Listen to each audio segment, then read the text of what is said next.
ചില കേസുകളിൽ ഉത്തരങ്ങളില്ല, ഇല്ല എന്നല്ല, തൃപ്തമായ അന്വേഷണ ഫലങ്ങളില്ല. പല ഏജൻസികളും ആവർത്തിച്ചാലും ശരാശരി മനുഷ്യന്റെ ബോധ്യത്തെ ഒന്നുലയ്ക്കാൻ പോലും കഴിയാത്ത കണ്ടെത്തലും. സ്വന്തം കിടക്കയിൽ ആരും കേൾക്കാതെ പിടഞ്ഞു തീർന്ന ആ 14-കാരിയുടെ ചോരച്ചാലുകൾ വീണു കിടന്നത് വെറുമൊരു വെളുത്ത വിരിപ്പിലായിരുന്നില്ല.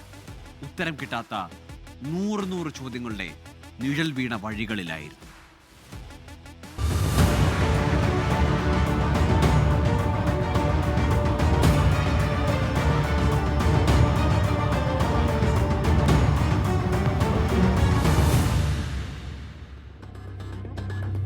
മുറിക്കുള്ളിൽ നിന്നുയർന്ന രക്തത്തിന്റെ ഗന്ധം കാറ്റിലൂടെ പടർന്നു പിടിച്ചപ്പോൾ അതൊരു നാടിന്റെ ആകെ ഉറക്കം കെടുത്തി.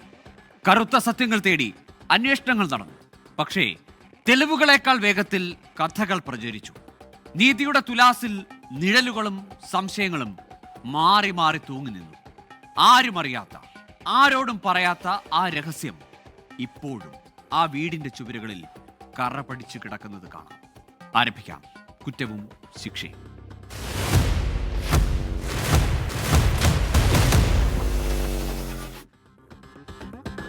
ഡെന്റിസ്റ്റ് ദമ്പതികളുടെ വീട്ടുജോലിക്കാരിയാണ് ഭാരതി. അന്നും പതിവ് പോലെ ഭാരതി ആ L32 ഫ്ലാറ്റിലേക്ക് എത്തി. മിനിറ്റുകൾക്കുള്ളിൽ താൻ സാക്ഷിയാകാൻ പോകുന്നത് ഏറ്റവും ഭീതിതമായ ഒരു സാഹചര്യത്തിനാണെന്ന് പക്ഷെ ഭാരതിക്ക് അപ്പോൾ അറിയില്ല.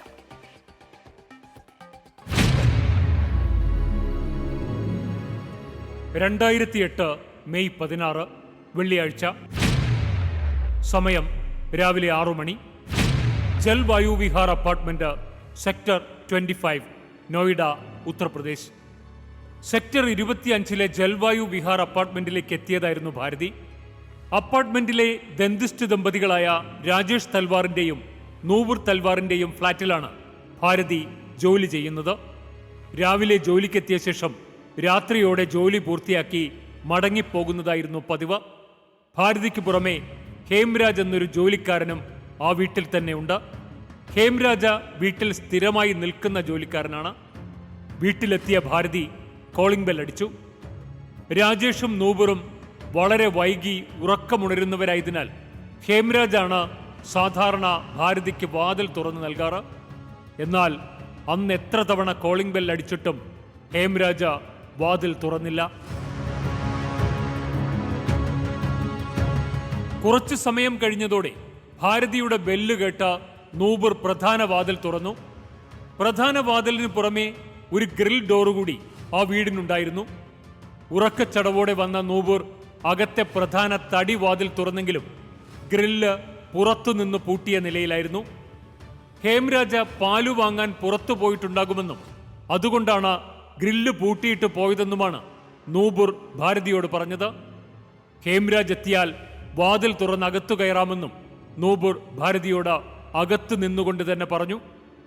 അപ്പോൾ സമയം വൈകിയാലോ എന്ന സംശയം ഭാരതി ഉന്നയിച്ചു. എന്നാൽ താഴെ അയാൾ ഉണ്ടെങ്കിൽ പോയി താക്കോൽ വാങ്ങി വരാൻ നൂപുർ ഭാരതിയോട് പറഞ്ഞു.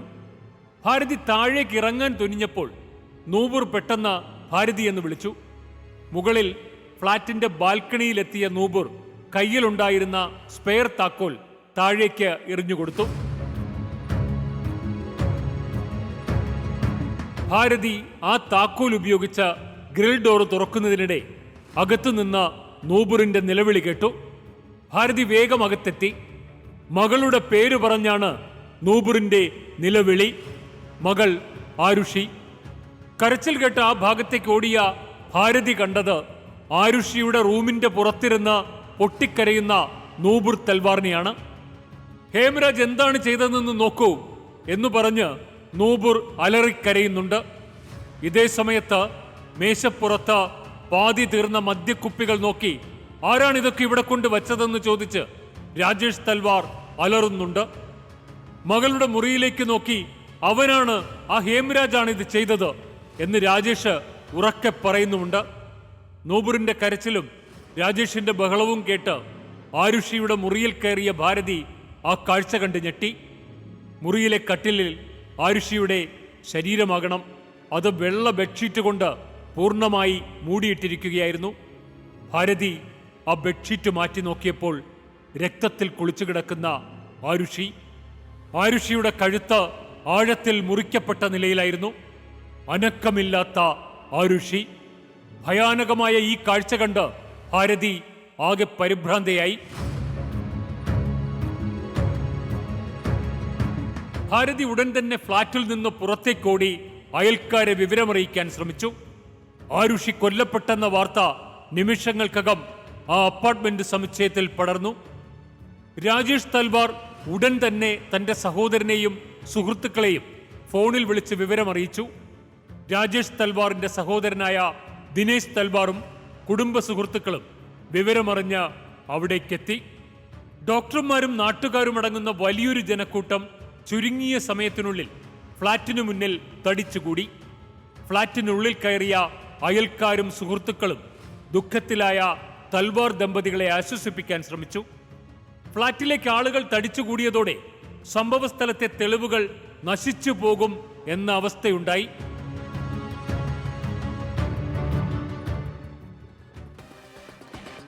തീക്കട്ടയിൽ ഉറുമ്പരിക്കുന്നു.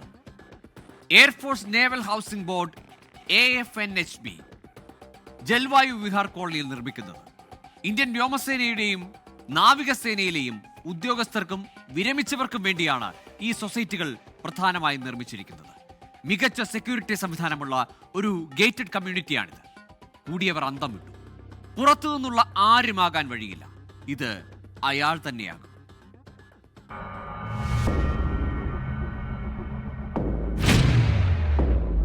സമയം രാവിലെ 7 മണി. തൽവാർ കുടുംബത്തിന്റെ സുഹൃത്തുക്കളിൽ ഒരാൾ പോലീസിനെ വിവരമറിയിച്ചു. ആശങ്കയുടെ നിമിഷങ്ങൾ. സമയം രാവിലെ 7:15. നോയിഡ പോലീസ് സംഭവസ്ഥലത്തേക്ക് കുതിച്ചെത്തി. കൊലപാതകം നടന്ന ആരുഷിയുടെ കിടപ്പുമുറി സീല് ചെയ്യുന്നതിന് മുൻപ് തന്നെ പലരും ആ മുറിയിലേക്ക് കയറിയിരുന്നു. ഇൻക്വസ്റ്റ് നടപടികൾ പുരോഗമിക്കുമ്പോൾ തന്നെ തൽവാർ കുടുംബത്തിന്റെ ബന്ധുക്കൾ, സുഹൃത്തുക്കൾ, മാധ്യമപ്രവർത്തകർ എന്നിവർ ഫ്ളാറ്റിലേക്ക് തടസ്സമില്ലാതെ പ്രവേശിച്ചു. ഇതോടെ കേസിലെ നിർണായകമായ പല തെളിവുകളും നശിപ്പിക്കപ്പെട്ടതായി പോലീസ് വിലയിരുത്തി. സ്ഥലത്തെത്തിയ വിരലടയാള വിദഗ്ധർ 24 സെറ്റ് വിരലടയാളങ്ങൾ ശേഖരിച്ചെങ്കിലും അതിൽ 22 എണ്ണവും ഒത്തുനോക്കാൻ സാധിക്കാത്ത വിധം നശിപ്പിക്കപ്പെട്ടിരുന്നു. കട്ടിലിൽ മലർന്നു കിടക്കുന്ന രീതിയിലാണ് ആരുഷിയുടെ മൃതദേഹം കാണപ്പെട്ടത്. മൃതദേഹത്തിന് മുകളിലായി ഒരു വെള്ള പുതപ്പ് കഴുത്തറ്റം കൃത്യമായി പുതപ്പിച്ചിട്ടുണ്ടായിരുന്നു. മുഖത്തിന് മുകളിലായി അവളുടെ സ്കൂൾ ബാഗ് വച്ചു മറച്ചിരുന്നു. മൃതദേഹത്തിൽ ടോപ്പ്, പൈജാമ എന്നിവയായിരുന്നു വസ്ത്രങ്ങൾ. ആ വസ്ത്രങ്ങൾ കീറിപ്പറിയുകയോ ബലപ്രയോഗം നടന്നതിന്റെ ലക്ഷണങ്ങളോ അവിടെ ഉണ്ടായിരുന്നില്ല. മൂർച്ചയില്ലാത്ത ആയുധം കൊണ്ട് തലയ്ക്ക് അടിയേറ്റിട്ടുണ്ട്. ഇതിനു പുറമെ സർജിക്കൽ ബ്ലേഡ് പോലുള്ള മൂർച്ചയേറിയ ഉപകരണം കൊണ്ട് കഴുത്തറുത്തിട്ടുണ്ട്. കഴുത്തിലെ വലിയ മുറിവിൽ നിന്നാണ് രക്തം ബെഡിലേക്ക് പടർന്നിരിക്കുന്നത്. സംഭവം നടന്നതിനു ശേഷം നേപ്പാൾ സ്വദേശിയായ ജോലിക്കാരൻ ഹേംരാജിനെ കാണാനില്ലെന്നാണ് ആരുഷിയുടെ പിതാവ് രാജേഷ് തൽവാർ പോലീസിനെ അറിയിച്ചത്. ആ വീട് പൂർണ്ണമായി തിരയാനായിരുന്നു പോലീസിന്റെ പ്ലാൻ. ആ വീടിന്റെ ടെറസിലേക്കുള്ള വാതിലിന്റെ താക്കോൽ നോയിഡ പോലീസ് രാജേഷ് തൽവാറിനോട് ചോദിച്ചു. ഇതോടെ രാജേഷ് ക്ഷുഭിതനായി. ഇങ്ങനെയാണ് നിങ്ങൾ അന്വേഷിക്കുന്നതെങ്കിൽ ഹേംരാജ് ഇപ്പോൾ നേപ്പാളിൽ എത്തിയിട്ടുണ്ടാകും. ഇവിടെ അന്വേഷിക്കാതെ നേപ്പാളിൽ പോയി അന്വേഷിക്കണം, രാജേഷ് ദേഷ്യത്തോടെ പോലീസ് ഉദ്യോഗസ്ഥരോട് പറഞ്ഞു. മാത്രമല്ല, ഹേംരാജിനെ പിടികൂടുകയാണെങ്കിൽ 25,000 രൂപ ഇനാം നൽകാമെന്നും രാജേഷ് അവിടെ പ്രഖ്യാപിച്ചു. ഉച്ചയ്ക്ക് 12 മണി. ആരുഷി തൽവാറിന്റെ മൃതദേഹം പോസ്റ്റ്മോർട്ടം നടപടികൾക്കായി നോയിഡ സെക്ടർ 34-ലുള്ള ജില്ലാ ആശുപത്രിയിലേക്ക് മാറ്റി.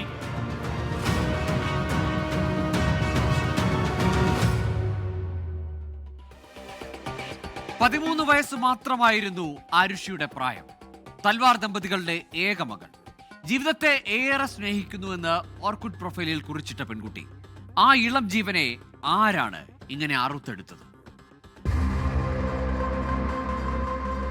ഡൽഹി മെഡിക്കൽ സ്കൂളിലെ പഠനകാലത്താണ് നൂപുറും രാജേഷും കണ്ടുമുട്ടുന്നത്. പഠനം പൂർത്തിയാക്കി രാജേഷും നൂബറും വിവാഹം കഴിക്കുമ്പോൾ ഒരുമിച്ച് തുടങ്ങുന്ന പുതിയ ഒരു ക്ലിനിക്കായിരുന്നു ഇരുവരുടെയും സ്വപ്നം. അതിനായി അവർ ഡൽഹിയിൽ നിന്ന് നോയിഡയിലേക്ക് താമസം മാറി. അവിടെ 1300 സ്ക്വയർ ഫീറ്റുള്ള ഒരു അപ്പാർട്ട്മെന്റ് സ്വന്തമാക്കി. അധികം ദൂരെയല്ലാതെ സെക്ടർ 27-ലെ ഒരു ക്ലിനിക്കിലും ഫോർട്ടിസ് ഹോസ്പിറ്റലിലുമായി പ്രാക്ടീസ്. അവർക്ക് ഒരു മകൾ.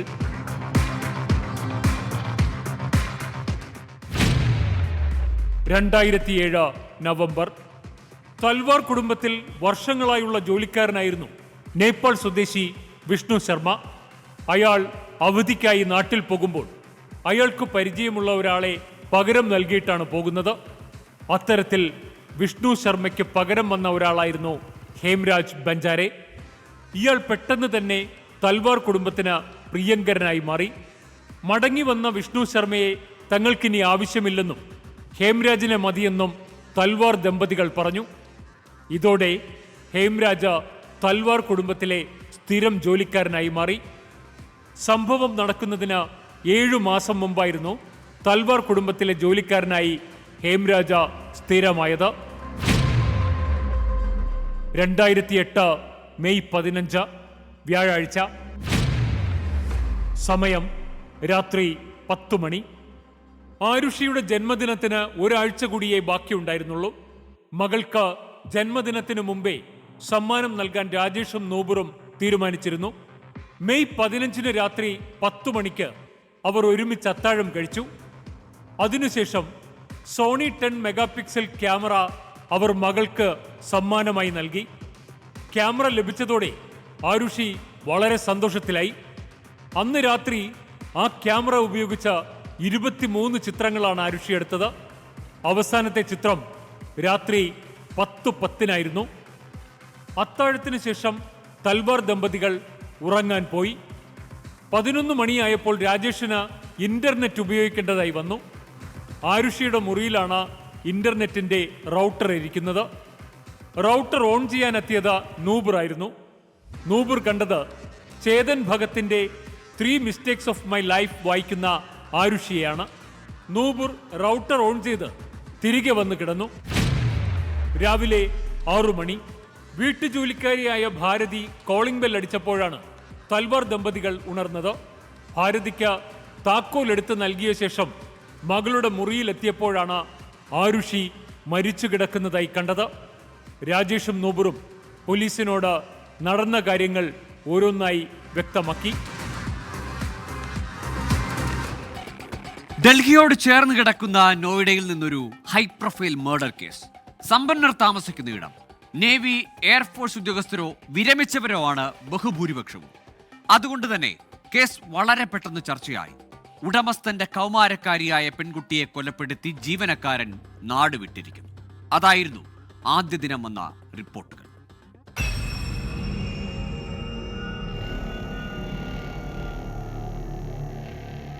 പ്രാഥമിക പോസ്റ്റ്മോർട്ടം റിപ്പോർട്ട് ഞെട്ടിക്കുന്നതായിരുന്നു. തലയ്ക്കേറ്റ ശക്തമായ അടിയാണ് മരണത്തിലേക്ക് നയിച്ചതെന്നും ഇത് തലയോട്ടി തകരാൻ കാരണമായെന്നും റിപ്പോർട്ടിൽ പറയുന്നു. തലയ്ക്കടിയേറ്റതിനു ശേഷം സർജിക്കൽ ബ്ലേഡ് അല്ലെങ്കിൽ കട്ടർ പോലുള്ള വളരെ മൂർച്ചയേറിയ ആയുധം കൊണ്ട് ആരുഷിയുടെ കഴുത്ത് മുറിച്ചിരുന്നു. വെൻപൈപ്പും പ്രധാന രക്തക്കുഴലുകളും ഈ മുറിവിൽ പൂർണ്ണമായും അറ്റുപോയിരുന്നു. ഈ 2 പരിക്കുകളിൽ ഏതാണ് ആദ്യം സംഭവിച്ചത് എന്നതിൽ വ്യക്തതയില്ലെങ്കിലും ഇവയാണ് മരണകാരണമെന്ന പോസ്റ്റ്മോർട്ടം റിപ്പോർട്ട് സ്ഥിരീകരിച്ചു. രാത്രി 12 മണിക്കും പുലർച്ചെ 1 മണിക്കുമിടയിലാണ് കൊലപാതകം നടന്നതെന്ന് മൃതദേഹത്തിന്റെ പഴക്കവും വയറ്റിലെ ഭക്ഷണാവശിഷ്ടങ്ങളുടെ ദഹനവും പരിശോധിച്ച് ഡോക്ടർ ഉറപ്പിച്ചു. ആരുഷി ലൈംഗികമായി പീഡിപ്പിക്കപ്പെട്ടിട്ടില്ല എന്നും റിപ്പോർട്ടിൽ വ്യക്തമാക്കുന്നുണ്ട്. 2008 മെയ് 16 വെള്ളിയാഴ്ച. സമയം വൈകിട്ട് 4 മണി. നോയിഡയിലെ സെക്ടർ 94-ലുള്ള ശ്മശാനത്തിൽ വെച്ച് ആരുഷിയുടെ മൃതദേഹം സംസ്കരിച്ചു. തുടർന്ന് കുടുംബാംഗങ്ങൾ ശ്മശാനത്തിലെത്തി ആരുഷിയുടെ ഭൗതികാവശിഷ്ടങ്ങൾ കൈപ്പറ്റുകയും ഹരിദ്വാറിലേക്ക് കൊണ്ടുപോയി ഗംഗാ നദിയിൽ ഒഴുക്കുകയും ചെയ്തു.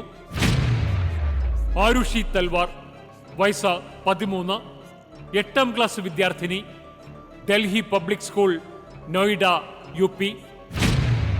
2008 മെയ് 17 ശനിയാഴ്ച രാവിലെ 9 മണി. ആ വീട് ഒരിക്കൽ കൂടി ആരുഷിയുടെ ഓർമ്മകളിൽ അമർന്നു. മരണാനന്തര ചടങ്ങുകൾ വീട്ടിൽ നടക്കുകയായിരുന്നു. അപ്പോഴാണ് അവിടെ കൂടിയ ചിലർ മുകളിലെ ടെറസിലേക്ക് പോകുന്ന ഗോവണിപ്പടിയിൽ രക്തമുണങ്ങിയ പാടുകൾ കണ്ടത്. കുറച്ചുകൂടി അടുത്തേക്ക് നടന്നുപോയപ്പോൾ ആ പടികളിൽ രക്തം പുരണ്ട കാൽപ്പാടുകളും ശ്രദ്ധയിൽപ്പെട്ടു. വൈകാതെ രാജേഷ് തൽവാർ നോയിഡ പോലീസിനെ വിവരമറിയിച്ചു. ടെറസിന്റെ വാതിൽ തുറക്കാൻ താക്കോൽ പോലീസ് ആവശ്യപ്പെട്ടെങ്കിലും അത് കാണാനില്ല എന്നായിരുന്നു രാജേഷ് തൽവാർ പറഞ്ഞത്. ഇതോടെ പോലീസ് കതക് പൊളിച്ചാണ് ടെറസിലേക്ക് കയറിയത്. അവിടെ കണ്ട കാഴ്ച ഞെട്ടിക്കുന്നതായിരുന്നു. ടെറസിലെ കൂളർ പാനലിനു പിന്നിലായി 2 ദിവസം പഴക്കമുള്ള ജീർണിച്ചു തുടങ്ങിയ ഒരു പുരുഷന്റെ മൃതദേഹം കിടക്കുന്നു. രാജേഷ് തൽവാർ ഒന്ന് നോക്കി. അയാൾക്ക് അതുറപ്പായിരുന്നു. മൃതദേഹം വീട്ടുജോലിക്കാരൻ ഹേംരാജിൻ്റെതാണ്. വിവരമറിഞ്ഞ് വീടിനു ചുറ്റും വലിയ രീതിയിൽ ആൾക്കൂട്ടമെത്തി. ആൾക്കൂട്ടത്തിന് നടുവിലൂടെ പോലീസ് ഹേംരാജിന്റെ മൃതദേഹം തുണിയിൽ പൊതിഞ്ഞ് വലിച്ചുകൊണ്ട് താഴെ എത്തിച്ചു. ആരുഷിയെ കൊലപ്പെടുത്തിയെന്ന് തൽവാർ ദമ്പതികൾ ആവർത്തിച്ചാരോപിച്ച ഹേംരാജിന്റെ മൃതദേഹം രാജേഷ് തൽവാറിന്റെ ടെറസിൽ നിന്ന് കണ്ടെത്തിയതോടെ കാര്യങ്ങളെല്ലാം മാറിമറിഞ്ഞു. ഇതോടെ കേസിന്റെ ചിത്രവും മാറി. മാധ്യമങ്ങൾ വാർത്തകൾ ഏറ്റെടുത്തു. അപ്പോഴും ഒരേ ഒരു ചോദ്യം മാത്രമായിരുന്നു ബാക്കി. ആരാണ് അപ്പാർട്ട്മെന്റിലെ ഇരട്ടക്കൊലയ്ക്ക് പിന്നിലെ യഥാർത്ഥ പ്രതി? എം പ്രസാദ് ഹേംരാജ് ബഞ്ചാടെ, വയസ്സ് 45, വീട്ടുജോലിക്കാരൻ, സ്വദേശം ആർഖാഖാഞ്ചി, നേപ്പാൾ.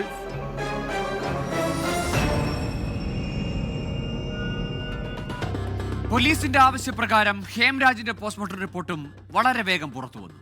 ഹേംരാജും ആരുഷിയും മരിച്ചത് ഒരേ ദിവസം ഏതാണ്ട് ഒരേ സമയത്താണെന്ന് വ്യക്തമാക്കുന്നതായിരുന്നു ആ റിപ്പോർട്ട്. അതായത് രാത്രി 12 മണിക്കും പുലർച്ചെ 1 മണിക്കുമിടയിൽ ആ അപ്പാർട്ട്മെന്റിൽ എന്തോ സംഭവിച്ചിട്ടുണ്ട്. ഹേംരാജിന്റെ പോസ്റ്റ്മോർട്ടം റിപ്പോർട്ട് പ്രകാരം മൂർച്ചയുള്ള എന്തോ ഒരു ആയുധം കൊണ്ട് 2 വട്ടം കഴുത്തു മുറിച്ചെന്ന് വ്യക്തമായിരുന്നു. അച്ഛനും അമ്മയും മകളും ജോലിക്കാരനും മാത്രമുള്ള വീട്. ഒരു രാത്രി വെളുത്തപ്പോൾ അതിൽ 2 പേർ കൊല്ലപ്പെട്ടിരിക്കുന്നു. കൊല്ലപ്പെട്ടവരിൽ ഒരാൾ മകളും മറ്റേയാൾ ജോലിക്കാരനും.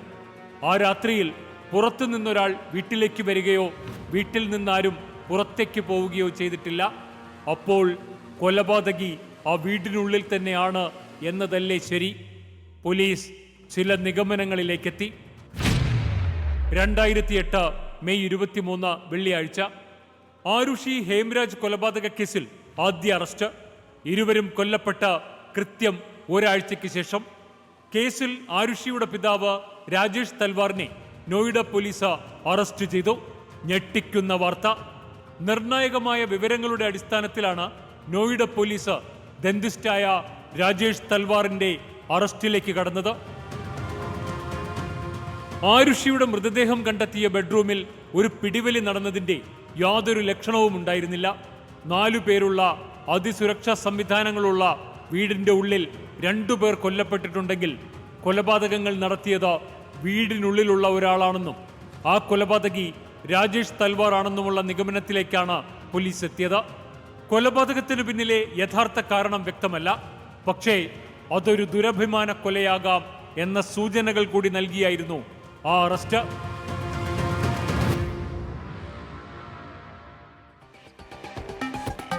ആ കൊലപാതകങ്ങൾക്ക് പിന്നിൽ ഒളിച്ചിരുന്നത് ആരായിരുന്നു? സ്വന്തം ചോരയെ തന്നെ ബലി കൊടുത്ത മാതാപിതാക്കൾ, അതോ ഇരുട്ടിന്റെ മറവിൽ ഒളിച്ചിരുന്ന മറ്റൊരു മാരക ശക്തിയോ? ആരും പറയാത്ത സത്യങ്ങളും തെളിവുകളുടെ നിഴൽ യുദ്ധങ്ങളും കുറ്റവാളിയെ കണ്ടെത്താനുള്ള ക്രൈംബ്രാഞ്ചിന്റെയും CBIയുടെയും സങ്കീർണമായ അന്വേഷണ വഴികളും അടുത്ത ഭാഗത്തിൽ തുറന്നു കാട്ടുന്നു. ജാഗ്രതയോടെ കാത്തിരിക്കുക.